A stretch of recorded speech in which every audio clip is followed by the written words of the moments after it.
So today is the 9th day in our training program on data analytics with Microsoft's Power BI. In the previous session, we had basically seen a few more graphs. We looked at the drill through option, bookmark, the purpose of bookmark, Q&A visual, how using AI-driven capabilities, Power BI can create charts based on the questions that we ask.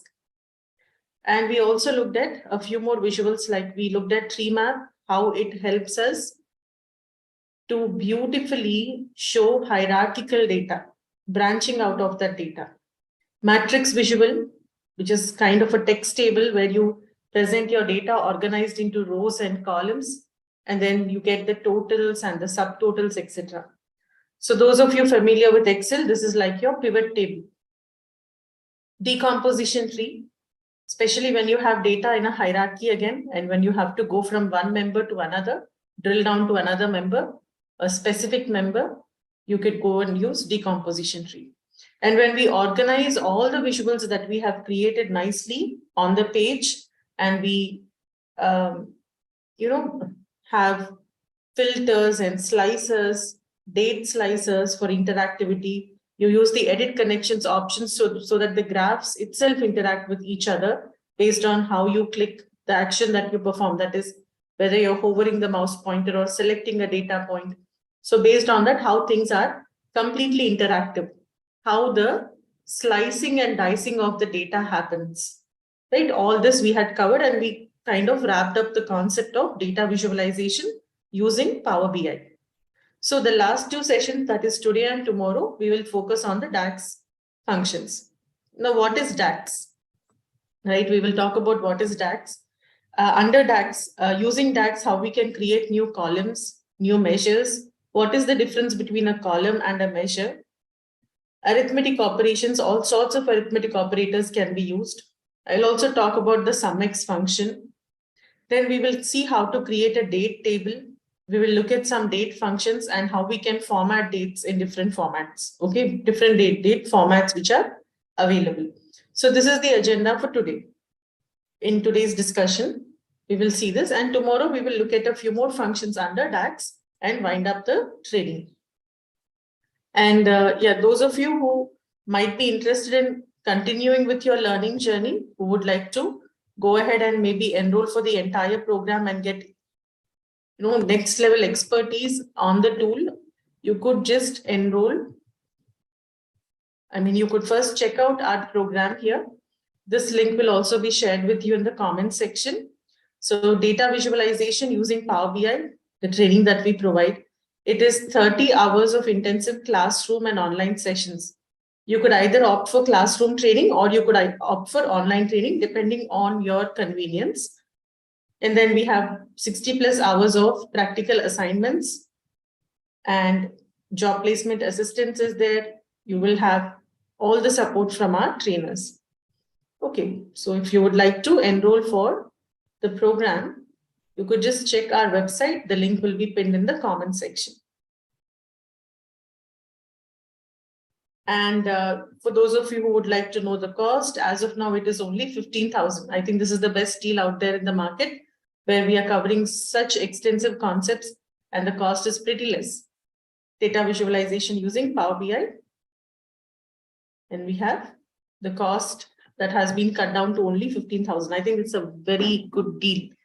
All right, so let's proceed further and discuss about DAX operations. So first of all, what is DAX?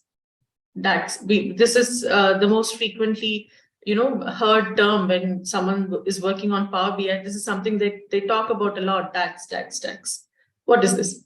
It stands for data analysis expressions.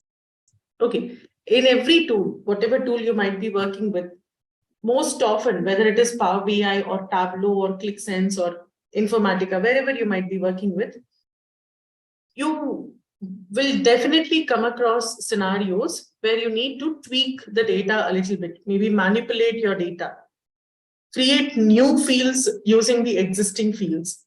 So we basically write calculations. You write a piece of code, a formula. Okay, so DAX is something that is exclusive on Power BI, meaning this is something that is used only on Power BI, where there are a lot of functions that we can use, inbuilt functions, and we can write that statements using that functions and generate new fields or, analyze the data thoroughly. Okay, I will give you some examples anyways. So when you go to this link, learn.microsoft.com, ENUS DAX, okay, basically English United States, whatever, DAX functions, or you just do a simple Google search, Microsoft DAX functions in Power BI, you will get the documentation. Okay, here under the documentation, you will be able to see different types of functions, aggregate functions, date and time functions, okay, filter functions, financial functions, information functions, like that, logical functions, math and trigonometric functions, which you even find on Power Query tool. So we have a lot of functions over here, which will help us meet the requirement, achieve the purpose. So we are going to be looking at these things now. Not all of them, but mostly the important ones I'll be covering. So that is DAX. DAX is basically a language, coding language, you can say, a piece of code that we write to achieve some purpose. Now using DAX, we could create new columns and we could create new measures. We can even create new tables. Okay. First, we will talk about new column. So I'm already connected to my data, the fact table, location, and product table. So here we know that we have product ID in the fact table, but the product name isn't there. If you would like to know what is the product name, you need to reference the product table. And because the model is automatically created, we can definitely use product ID from one table and product name from another table into the graph. It will work. Right? I could just take product ID and then I could take product. It's definitely going to work and show me the names of the products when I just drag and drop it into the graph. Okay, this is done. This will work. There is no doubt about it that it may or may not work. Nothing like that. It will work. But let's say I don't want it like this. Okay, let's say I just want the product name to come into the fact table and be available along with product ID over here as another field. Okay, then how do I do that? Okay, how can I do that? I could go ahead and simply create a new column. So when you click on any member inside a particular table or the table itself, okay, member inside the table, any member, you could just click anywhere. You will get some contextual ribbons. One is column tools, the other is table tools. So column tools meaning you could change the data type of that field, formatting, okay, what should be the default aggregation of that field. So all these options are there. Now I'll go to table tools where there are certain options under calculations. You can see these are calculations. New measure, quick measure, new column, new table. So I want a new column. So I'll click on new column. Now the moment I click on new column, here it's going to give me the formula ribbon. So I could give a name to this column. I'll just call this product name. This is the name of my column. And here I have to write the formula. I'm going to use a function called as related. And what do I need? I need the product name from the product table to come and sit in this product name column. Finish. That's it. My formula is completed. What am I saying?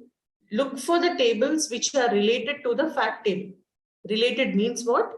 I am in fact table. I am creating a new column under fact table. So I'm looking for related tables, which is location and product. So if you notice here,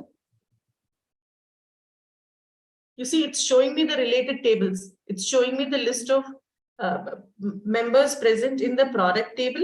It's showing the list of members from the location table. So I need product from the product table. Okay, now when I click on the enter key, you can see what was coming as column here has now become product name. It is a new column. And with this icon, we recognize that it is a new column that we created. Not something that was coming by default, that has come by default from the connection, but something that we created. And this is the icon for new column. So when I create a new column, exactly what happens? In your data, okay, when you go to data view, in your data, in the physical data, a new column is created and the data is stored. It leads to the creation of a new column, which is stored in the memory. It is going to utilize some space. It is going to get stored in the memory. So based on the product ID, it referenced the product field present in the product column and it filled in the name. We don't really have to do it. This is not necessary, but just to give you a demonstration that when you create a new column, it actually gets stored as a field and related data can be brought and kept inside the table. However, this will consume memory. Okay, so you can see product name based on the ID has been fetched. Now I'll go back to report view. So this is the idea. Okay, this is the idea or the purpose. Now, let me give you an example of a new column where I will compute the difference between, let's say, the actual profit made by the business and the budget profit. Budget profit is a field that contains the target profit. There is a target given. Every product, every state has a target, okay, at transaction level, and the actual profit is also recorded. So now I would like to get the difference between the actual and the target and see whether we have reached the target or not. Okay, so I need a new column. So I'll click here on this field, go up to table tools and create a new column. So if I create a new column, what will happen? It will work at row level data. Okay, it works with each and every row in my data table and it will compute the difference between profit and budget profit in every row. So let me show it to you. I'm going to click here for new column, which opens the formula ribbon. I will call this difference column. Okay, and the formula is what is it that I want to write? Is I would like to take the profit from the fact table and subtract the budget profit. You can see the auto-complete feature of Tableau is giving of Power BI, sorry. The auto-complete feature of Power BI is giving you the suggestions based on whatever you type here. So I'm getting the suggestions based on what I have typed. I would like to take budget profit. So look at this. This is not summarized. This is not summation of profit or summation of budget profit. Profit from the fact table and budget profit from the fact table are taken, and from every row, from each and every row, whatever is the profit, budget profit is subtracted from it and it will be stored as a separate column with the name difference column. Okay, now once I hit the enter key, the column is created and you can see it here. And if I go to my data view, you can actually see the difference computed and displayed. Okay, so here profit is 11, whereas the expectation was to make a profit of 30. So we missed the target, right? The target was missed. By how much did it miss? $19. That is why we are getting a negative value. So wherever you see negative, it means the target was missed. And wherever you see positive, it means the target was achieved. So here, target is 30 and the actual profit made is 32, which means we have gone above the expectation and achieved the target, went beyond the expectation by $2. That is what the difference column is telling. But again, remember, when you create a column, it is working with row level data.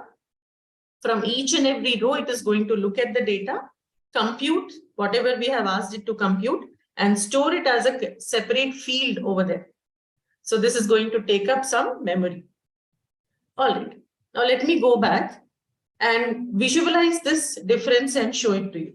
So I'm going to take difference into values. So you can see the difference is 783. This is the overall. Summation of the difference is being displayed, which means what? The difference is computed at row level, right? So now all this data in this column is being summed up. Summation of the data in this column is giving us 783. Means overall, when I sum up all the differences, then we are on a positive side, which means overall we have achieved the target. Okay. Now, if we want, we can also break it down. by, let's say, product name, which I already created here. So I'll take product name and place it here. Now, for each product, it is going to show you the difference. We can see some products have reached the target, and we can see some products could not reach the target, like Mocha. It missed the target. Okay, so this is a calculated column. Now, rather than doing it like this, I could have even created a calculated measure. To get the difference, I could have even calculated the same thing using a measure. So how do I do that? Just select any field that is there in the table, any field. Go up to table tools, and I'm going to click on new measure this time. Measure works on summarized data. Okay, so here I will just call this difference. Okay, to distinguish, I'll call it difference measure, to distinguish it from the difference column that I already created. So how do I build a formula to get the difference between profit and budget profit? Sum of profit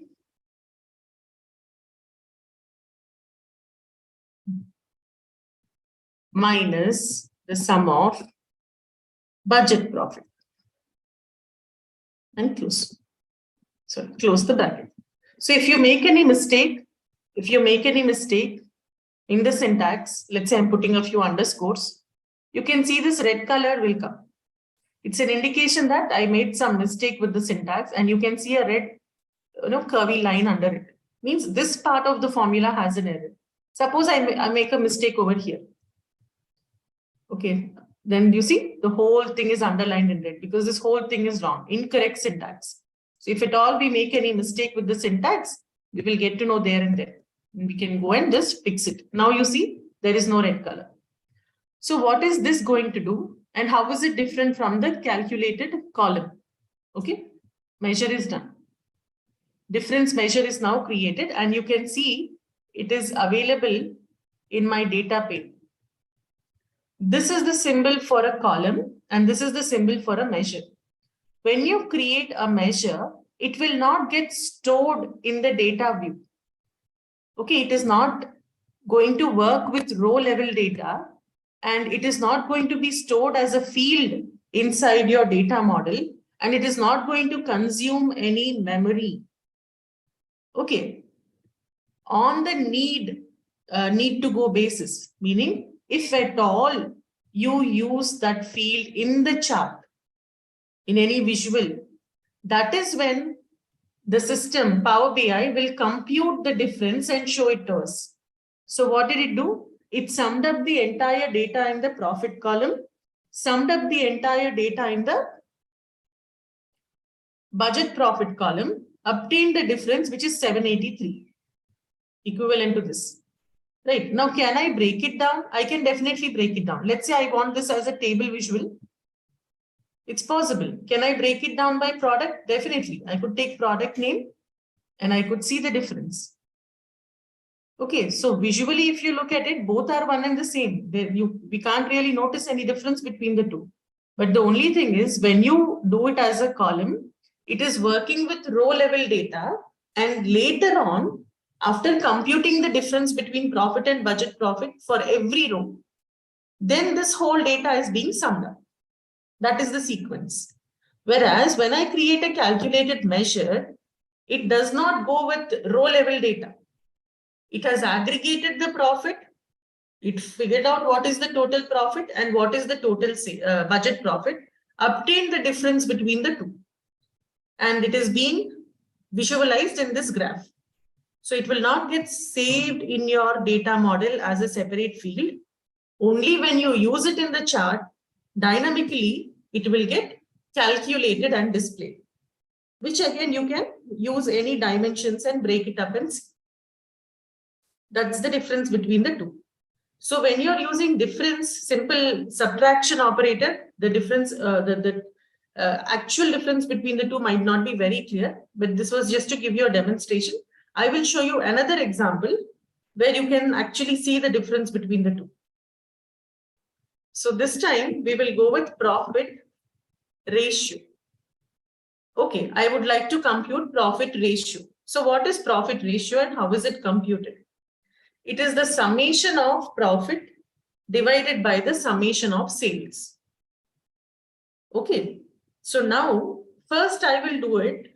I will obtain the profit ratio with a calculated column. Okay. So I'm just going to select any field in the fact table, go to table tools and click on new column. So I would like to compute profit ratio, and I will store it as a column. So I'm very clearly saying column just so that I can remember what is column and what is measure. That's all. And the formula is profit divided by sales.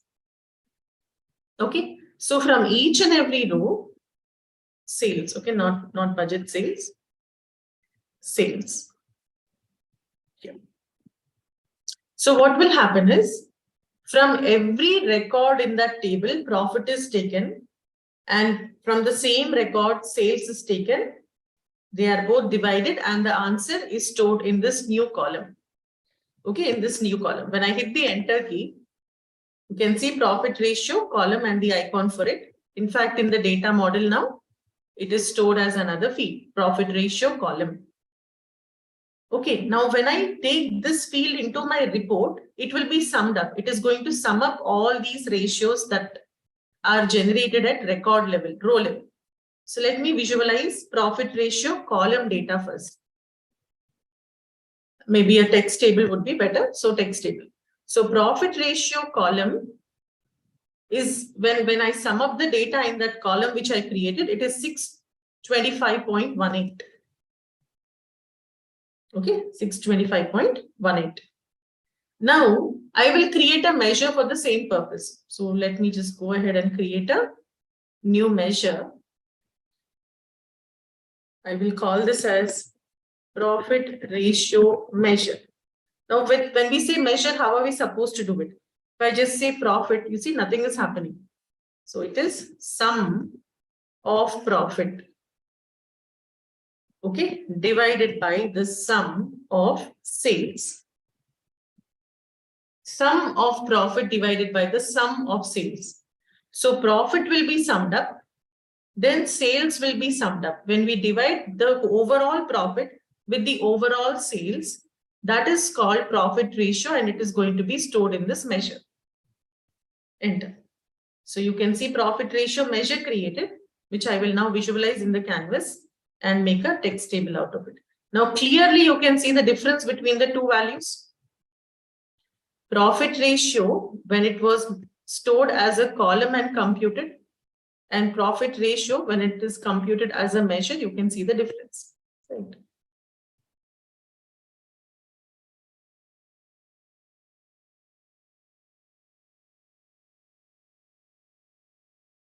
So what happened here? Why the difference in the numbers?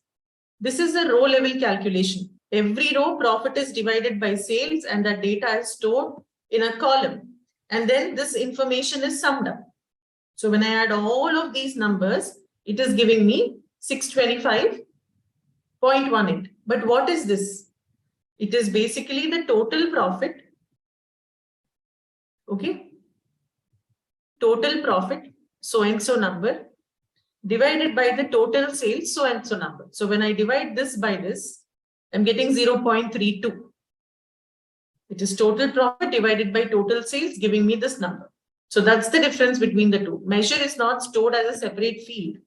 When you create a measure on the chart, when you take it, it will automatically compute at that level and display. Now, using a column, is it not possible to compute at this level? Can't I use a column and also do this? We can do it. There is something called as SUMX function. Okay, SUMX function is something that will work at row level, but while presenting in the chart, it will aggregate the data and show it to you. So I'll give you a demonstration of something called as SUMX over here. I hope you all got the difference between these two. This, which is a column, and this, which is a measure. Difference between a column and a measure. First, computation, then the aggregation is happening here.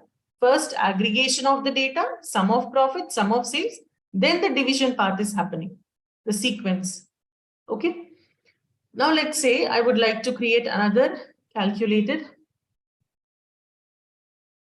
column. So just select anything and create a new column. Okay, so this is profit ratio, but I will do it using the SUMX function. See, there is a function called as SUMX. Returns the sum of the expression which is evaluated for each row in the table. It will work with each row in the table, then summation of that will be presented to us. So what does this mean? Let's see. So the syntax is available over here. Whenever you use any function, right, it gives you an explanation and also the syntax is displayed. So it's expecting the table name. Fact table is the table. Comma. Now it's expecting the expression which is highlighted in blue color. So the expression is, I would like to take the profit and I would like to divide it by sales. This is my expression and I'll close it. Okay, there is no red color here, which means it's working fine. Enter. So now this is a calculated column, right? So it will be there in my data also. Let me bring it here and visualize this in a table format.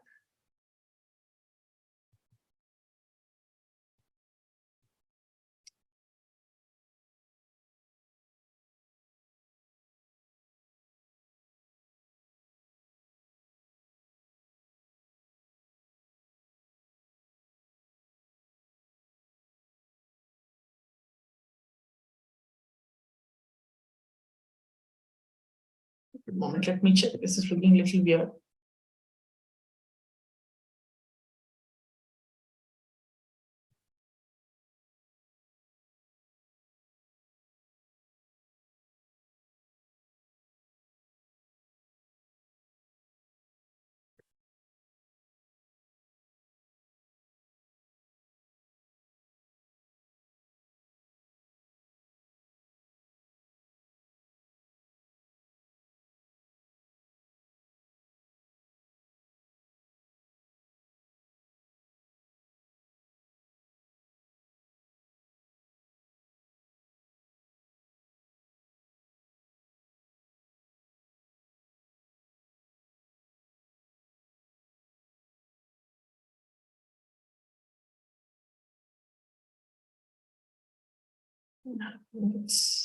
Okay, I'll look into this and tell you tomorrow because it should not come like this.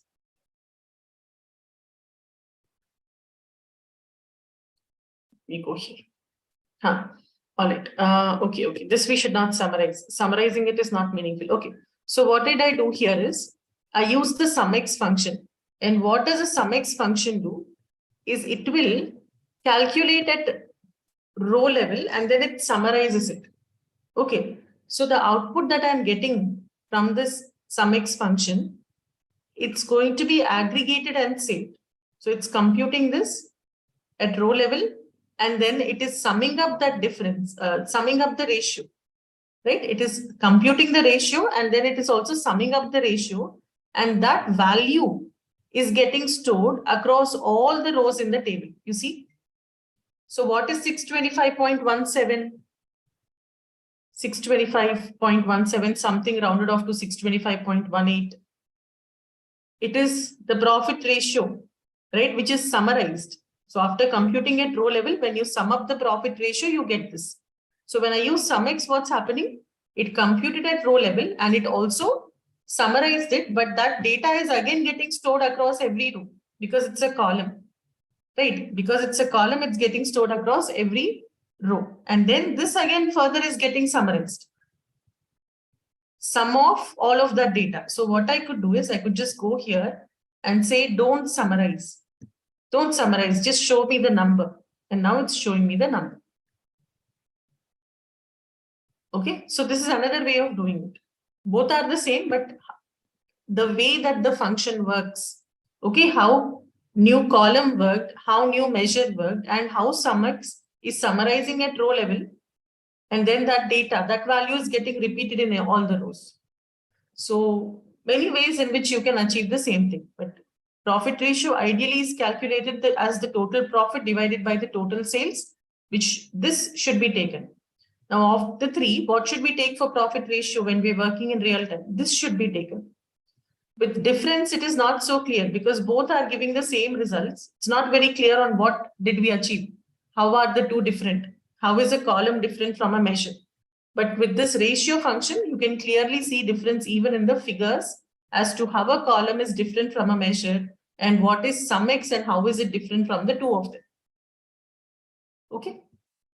Now I'll go back here and talk about a few more arithmetic operations.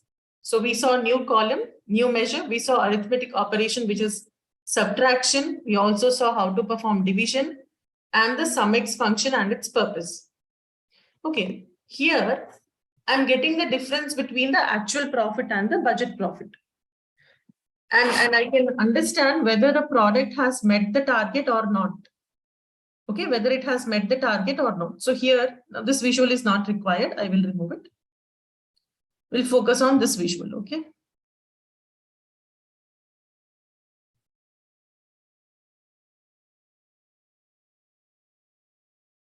So let me also put in profit there and put in budget profit as well. So it becomes more clear to us. So this is the actual profit. This is the target. This was the target given to it. Okay, this was the target given to it.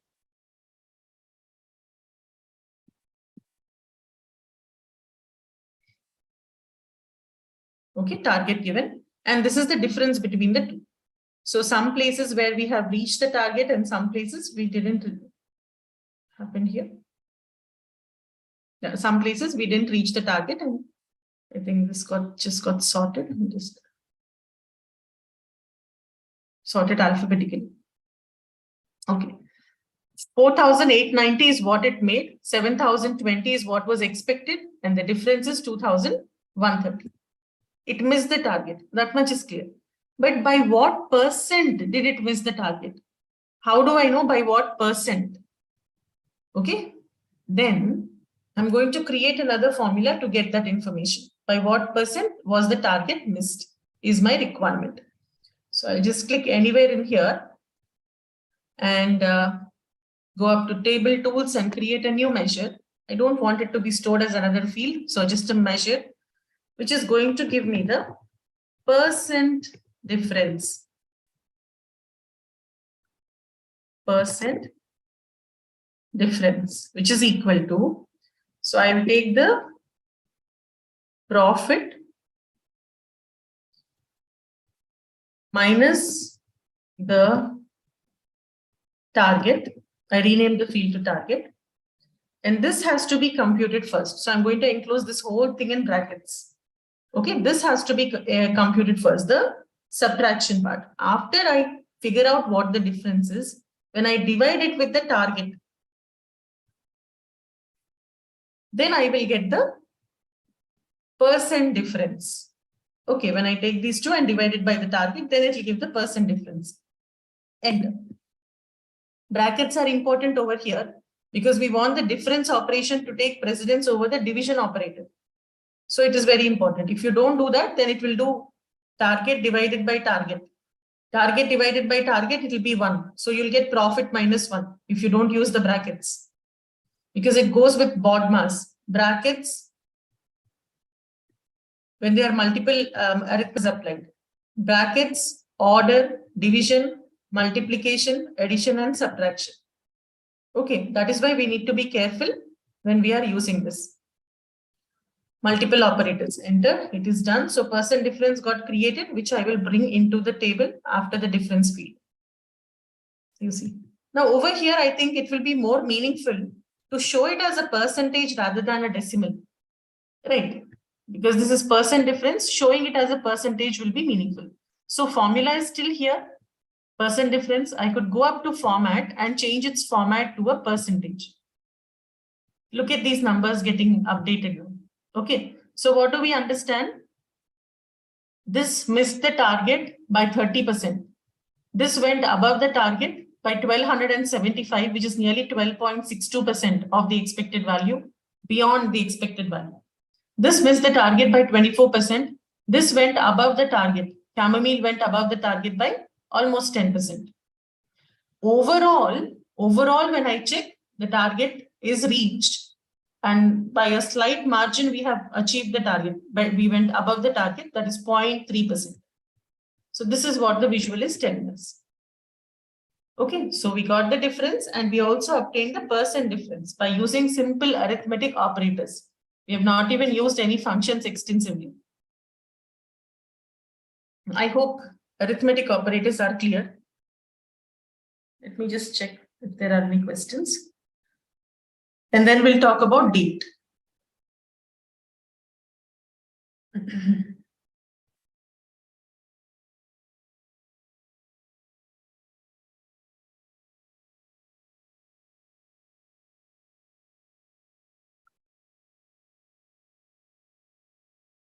Sagar,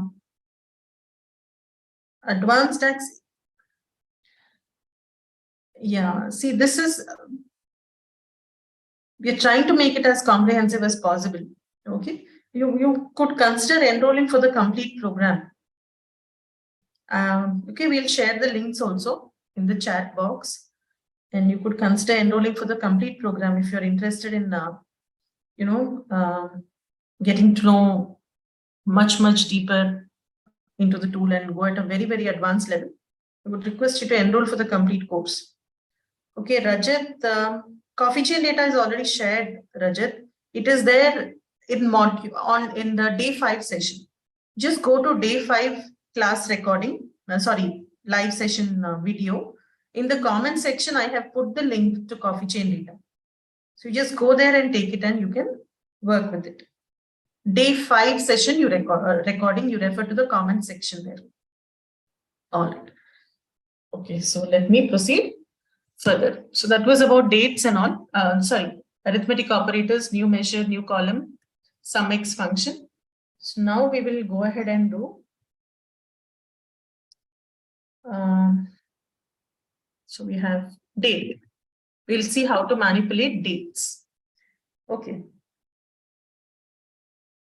There is one very interesting function called as calendar function. Now, what will calendar function do is, calendar auto function do is, it will automatically generate dates. Okay, based on any of the date field that is present in the in the model. Like I have date here, right? Based on the range of dates that are present in that field, it will create a sequence of dates. Okay, so suppose I have data starting from 5th of January 2020. And I have data up to, let's say, 15th of December 2022 or 2020. Okay, then what will it do is it will generate the dates, all the dates without skipping anything, contiguous dates without skipping any date in the middle. It will generate all the dates from the beginning of that fiscal year until the end of that fiscal year. Okay, so I'll just create a new call. Maybe I'll just create a new table and show you first. Okay, so date function. I would like to create a new table. It does not matter where I click now. It doesn't matter where I click because I'm talking about creating a completely new table altogether. Okay, a new table. This is where I click. And my table is going to be date table. I want a table which will have a list of dates. So there is a function called as calendar auto, which will return a table with one column of dates calculated from the model automatically. And if you don't give fiscal year end month, it will take from Jan to December. So January to December is the fiscal year by default. Okay, so here I'll not give anything. I'll just click on enter. So a new table called as date table got created in my model here. And what do we have here in date? Let me bring it into values and show you. It is stored as a hierarchy.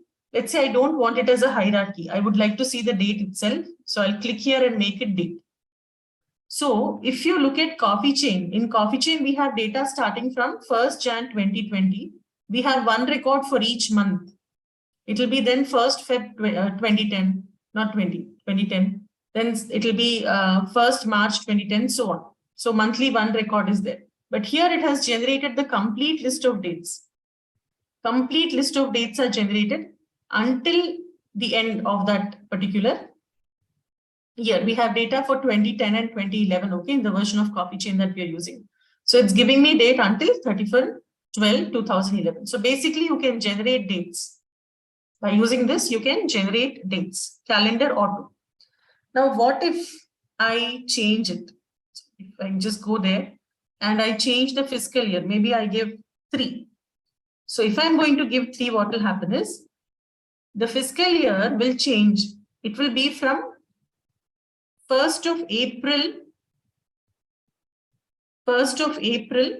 until 31st of March. Until 31st of March of the subsequent year. Now I have data starting from 1st Jan in my data source. So it belongs to the fiscal year 1st April 2029 to 31st March 2010. So from the beginning of the fiscal year of the date that you have in your data table, in the date field, till the end of the fiscal year. That is how it will generate. It goes from the beginning of the fiscal year until the end of the fiscal year. Okay, I'll remove it. It will now go back to the beginning, which is basically calendar year.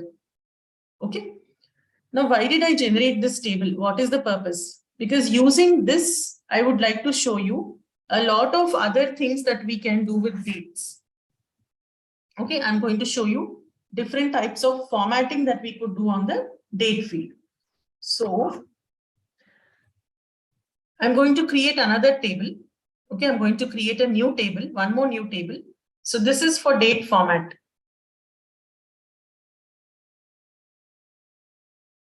Date format. Let's explore different date formats. So I'm going to create a table with the name date format table, and I would like to add some columns into that table. Add some columns. What are these columns supposed to have? They should at least refer to a table, okay? Certain table. So I already have my date table. Look at the syntax.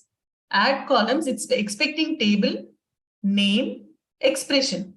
So table is date table, comma. So data that is present in the date table will be taken into consideration. And then a new table is being created, date format table, into which, along with the data in the date table, I will add a few more things. So name of the column, name of the first column or the column that I'm trying to add. I will say this is year, month, and day. This is the name of my column. So what should this column contain? Expression. I'm going to format value. I'm going to format the date field that is present in this date table. Okay, I'm going to format the date field, and in which format? Y. I want the year. I want the month. Let's say MM and DD, day. This is my first column. Then I want to add another. So let me just close this comma. Now look at the syntax. Second column, name of the second column that I'm trying to add into the table. What is the second column I'm trying to add? Let's say I want to take the date and want to look at the month part of the date. Whatever date is there, I want the month part. So I will call this month. The full name of the month. Full name of the month. And it is going to be taken by formatting the date field in the data table, and the format will be MMMM. If you want the full name of the month, that is the format. Comma. Now you see it's expecting that we will give a third column. So the name of the third column is month short. I want to take the short form of the month, for which I will format the date field present in the date table, and the format in which I want it is just MM or maybe MMM. Then it will give you the short form of the month. MM will give you month in number, numerical month 0, 1, 0, 2 up to 1 to 12. Okay, let's say month num is the next column that I want, month in numerical format. For that, I will format the date field that is there in my date table, and the format I will use is MM. Should have closed this here. Okay, the moment there is a syntax error, immediately red color will come. Now let's say I want the weekday. I want another column here, which will have the weekday.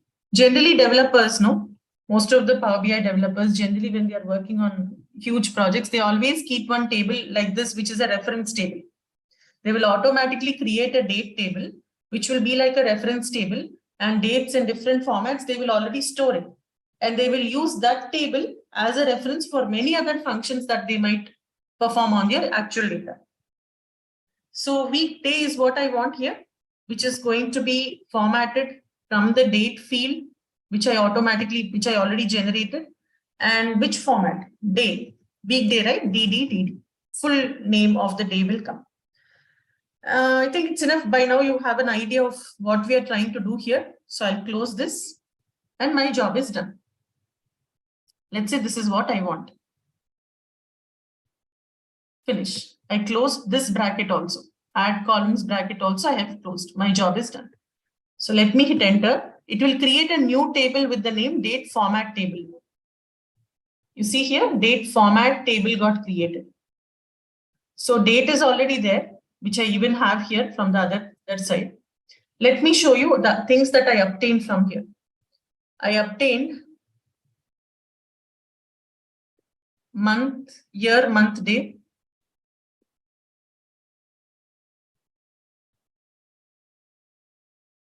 Okay, let's keep it separate only instead of editing the relationship. Okay, let me bring date first. And date I will store and show as a proper date. So you can see the date has come. And for each of these dates, what did I do? I took the year, month, day. You see year, YYYY, MMDD. That was the format I gave. Accordingly, it is coming. I took month long. So long. Month short. Month num. And then weekday. You can even get quarter. On similar lines, you could also go ahead and get quarter. Okay, this is Jan. This is Feb. This is March, 3rd month, and the day of the week. May, 5th month, and the day of the week. June, July, August, you can see like that. We have all the way for all the years. So like this, generally a reference table, a date table is created. Even if you are not interested in creating a date table, the idea behind this exercise is for you to understand that whatever date field you might be working with, you can extract whatever part of that date and store it in whichever format you want. Okay, I hope this example is clear. So this table that we have created with the complete list of dates without skipping even a single date in that fiscal year can be used as a reference in other calculations. Okay, so that was about creating a new table altogether, especially with date, and using the calendar auto. Now there are other variants in calendar. Calendar auto is automatically based on the date field in the data model. It has given the fiscal year from the beginning to the end, fiscal year dates. Okay, if you want to get the dates in a particular range, you can use calendar function rather than calendar auto. So suppose I just go here and create a new column. So this time, let's say I want to use calendar. Sorry, let me just call this date between two particular dates. Okay, calendar auto is what I used earlier. Now calendar, what will it do is it will accept some arguments. You can give the start date and you can give the end date, and between the range that you have specified, all the dates will come and they will get stored. Okay, so how do I give the date? So I'll say date and then specify the date. Let's say from 2023, Feb 1st.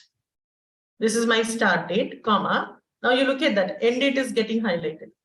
Date of year 2023, month, let's say up to June, And up to 15th, I want the date to be generated. Date between this and this. I think the place I'm storing it is wrong, but let me just check. A new column is created.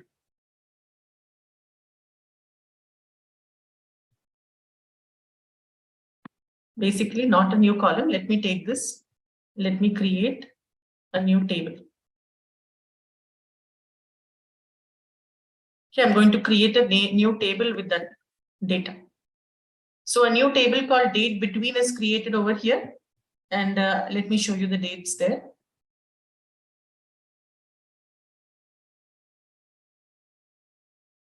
Let me show you the exact date as is.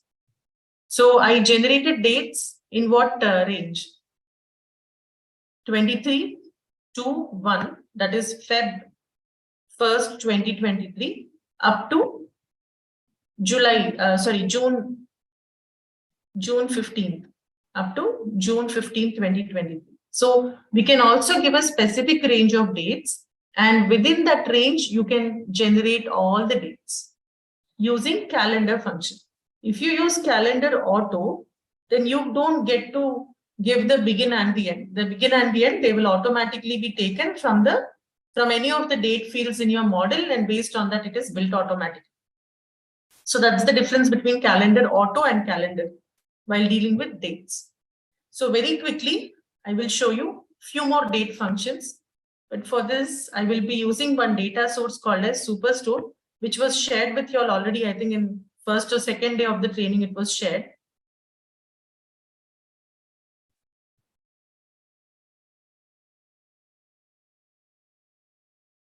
Just want to demonstrate a few more date functions before we can wind up for today.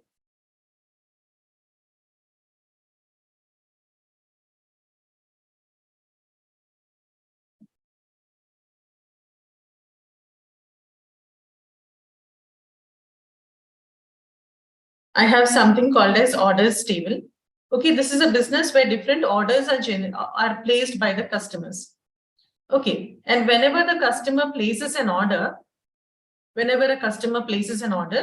date when the order is placed is recorded. Okay, and I will show the date as is order date. So the date when the order is basically placed. And we also have information about date when the order is shipped out to the customer. So that is in the ship date field. All right. So when a customer places an order to purchase an item, date when the order is placed is there, and date when the order is sent out to the customer is also there. Now let's say my requirement here is to compute the number of days taken to ship the order. Whatever order was placed, how many days did it take to ship it? How do I do it? I need to get the difference between these two dates. So how to compute the difference between the two dates? I'll just select any field in there, any field, go up to table tools and click on new column. It's supposed to work at row level, right? It's supposed to check the dates and get the difference. So I'll call this number of days to ship equal to, and now I'll write the formula. There is a function called as date diff, which will help us get the difference between two dates. So date 1 is the order date, comma, look at the syntax. Date 2 is the ship date, and the third option, interval, is basically the units. Means how do you want to express this difference? At what level of course you're getting the difference, but how do you want to represent the difference? Do you want the difference in number of days, number of hours, number of years, number of weeks, number of quarters? That is what we need to specify. I need it in day, number of days, so I have to choose day. Now this is an enumeration here. You should not enclose in quotations. You just leave it as day. Okay, select it and leave it. And I'll close it. So it's going to now compute the difference between order date and ship date, which is going to be stored as a new column. Means it is going to be there in the data model. Now let me bring this into the chart and show you the difference. Over here, order placed on 19th October, sent out on 24th, difference is 5, perfect. Here, if you see, order is placed on 21st Jan, sent out on 24th Jan. How can the difference be 15? Right? So if you look at the data, it is summation of number of days to ship. So number of days to ship is a column in my data model now. It is a column in my data model. Okay. And if you look at order ID,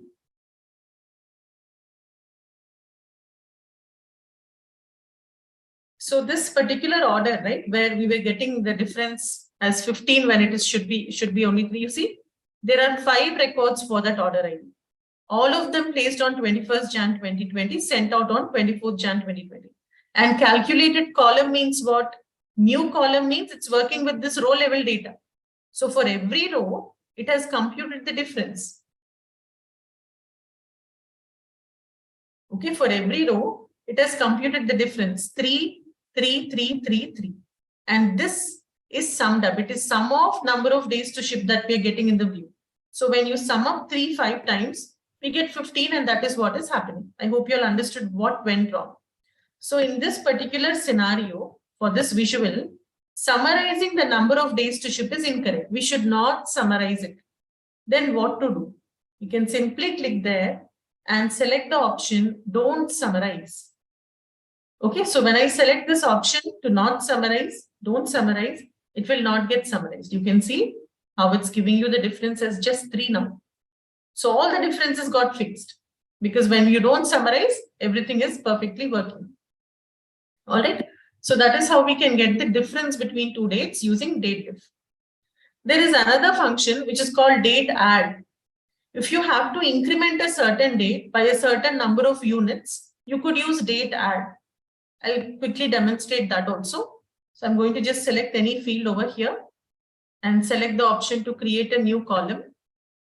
Let's say I want to increment the order date by 4 days, okay, or 5 days. So incremented date, I will call it incremented date.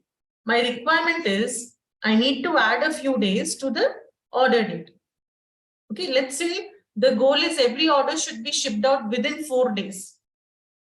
The goal is that every order should be shipped out within 4 days. So we want to check which orders took more than 4 days to ship, which of them took less than 4 days to ship.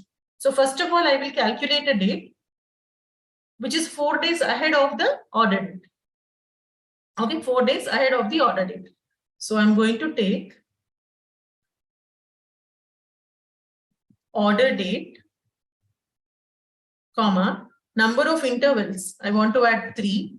What units I be trying to add? Do we want to add day or month or quarter or year? I would like to add 3 days.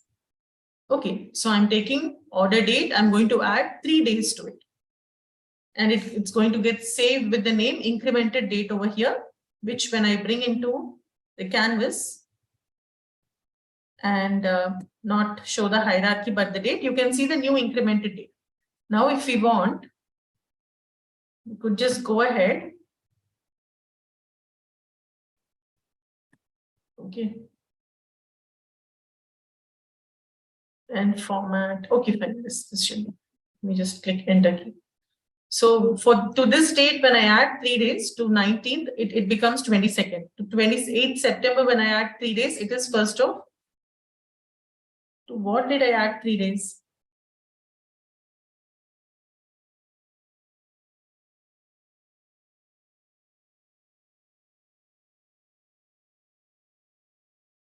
Second became 5th December, 4th December became 7th December, 2nd December became 5th December. Fine. But some places you can notice that the date hasn't come.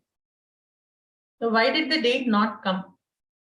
In certain places, right? So 28th September, when I add 3 days, it is 1st of October. Fine. But in some places, you can notice the date did not come. Why did it not come?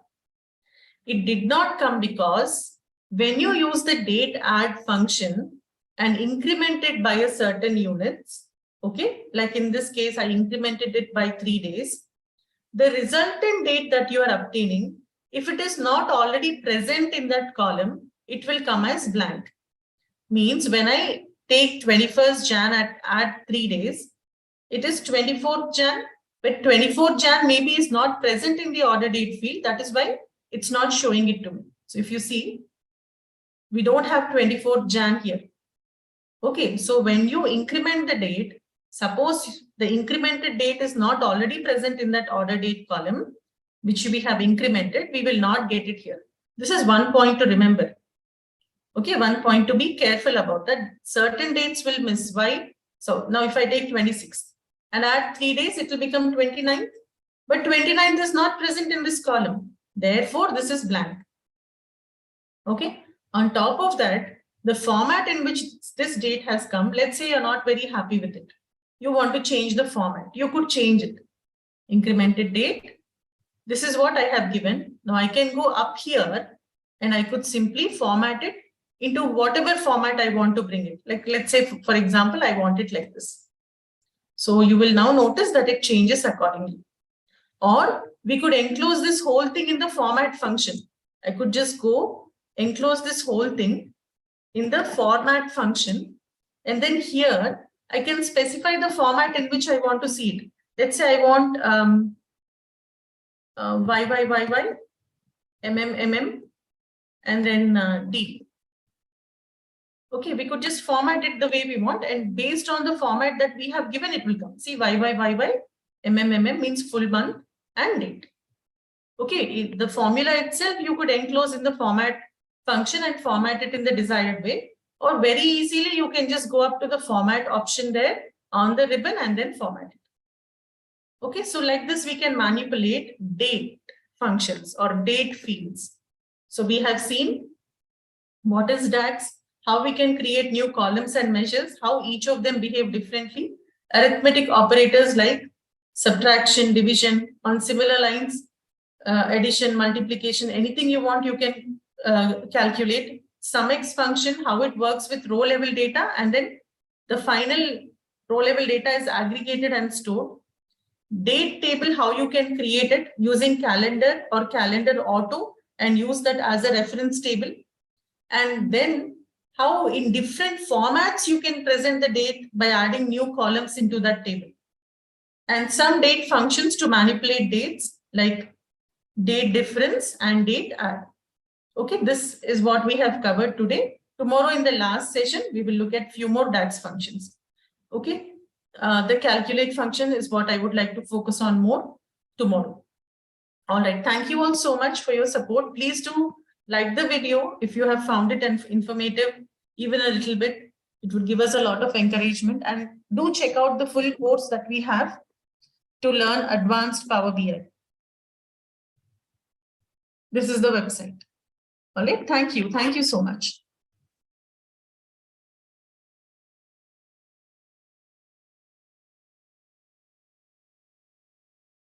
Coffee chain dataset is already provided. Please refer to day 5 session. Go to the comment section there. You will find it. Nikhil. Source file is provided in the comments section, Prabhu. How does it matter whether it is in description or comments? Can't you just go to comments and get it? Whether you go to description or you go to comments, ultimately you will find it there, no, in the comment section. How difficult is it? How difficult is it to go to the comment section and look for the source file? And I'm even telling you the name of the session. I'm saying go to day 5. Okay, I hope you will go there and take the data. All right, thank you all. Bye-bye.